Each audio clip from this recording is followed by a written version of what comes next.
طاقة الشريك ورسالة منه النهاردة. لو وصل ليك الفيديو ده فتأكد ان الشخص اللي قالك الرسالة دي بيفكر فيك جدا ومحتاج ان هو يتواصل معاك. فكرت في التواصل معاك، طاقة كلها فيها رغبة ان هو يرجع معاك تاني، لكن بعد ذلك اوقفت نفسي. الشريك هنا خايف من امر ما، خايف من ردة فعلك او خايف من طاقة العتاب بينك وما بين الشريك، لانه هو بعد ما فكر ان هو يبعتلك رسالة او يتواصل معاك رجع تاني ووقف تفكير. لو بتتفرج دلوقتي على الفيديو دوت ما تنساش المتابعة والشير، وتعالى نشوف طاقة الشريك اللي انت حطيته في بالك حاليا، وتأكدت ان هو برضو لسه بيفكر فيك وعايز يتواصل معاك.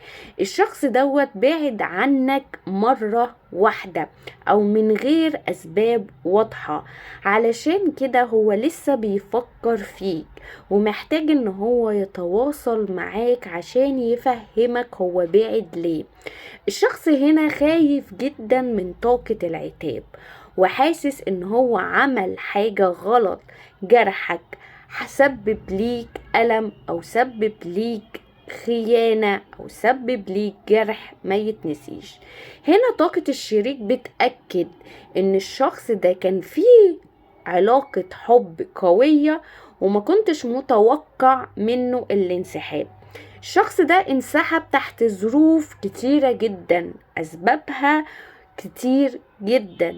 للبعض منكم الشخص كان بيعاني من مشاكل ماديا، وللبعض منكم الشخص ده فعلا كان حاسس بطاقة ملل لوقت ما، عشان كده كان عايز ينسحب من الطاقة.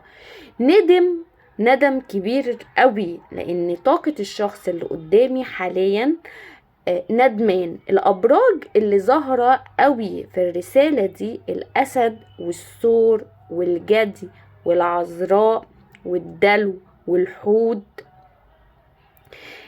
الابراج اللي ظاهرة دي ابراج الشريك من الابراج دي، والابراج ديت هي اللي ينطبق عليها اكتر القراية، لان الشخص ده على طول كان بيفكر فيك حتى وانتوا منفصلين، حتى وانتوا بعاد عن بعض.